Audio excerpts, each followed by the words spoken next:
So part two being, when we start to criticize ourselves or judge ourselves, we start to reflect on what we could have done. And when we start to reflect on what we could have done, we start to form an imbalance within ourselves. It's this imbalance which is starting to criticize what is true. And what is true is partly what's convincing us to judge ourselves. Because what's convincing us to judge ourselves is something extremely beautiful. It's the ability to learn. A lot of ourselves are so hard on each other, and mostly so hard on ourselves, that we don't understand that this reality is here for us to learn. So if this reality is designed for us to learn, then why are we so hard on ourselves that we create all this suffering and all this misery and all this self-pity and all this disgust and all this anger for our truth of our reality?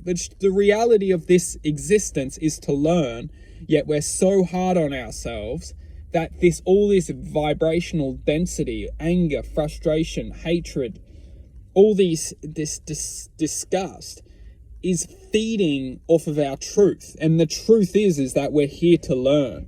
So as long as we can comprehend that we are here to learn, we can start to stop extracting this density of vibration from our own existence, because it's our own truth to learn. And when we can't handle our own truth, we start to extract our own goodness, which we don't use. This is the argument's sake, is that this vibration or this existence which is feeding off of us, which creates the perception in our minds in the first place that we are weak, we are useless, it's not us who are convincing us, who are saying this. It's the mind's perception. And anything can come into our mind's perception if we let it. If you start to look into possession, you start to look at certain frequencies, certain energies, which can start to manipulate our minds, we can start to understand how vulnerable we are in the first place. Because when we start to follow these perceptions or start to follow these frequencies, we start to become that frequency.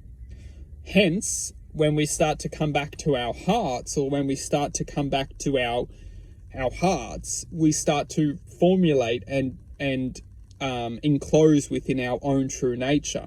The true nature of our heart is love. We get to choose whether we want to become a part of this frequency, whether we want to become part of this existence, or whether we want to stay in our mind's perception.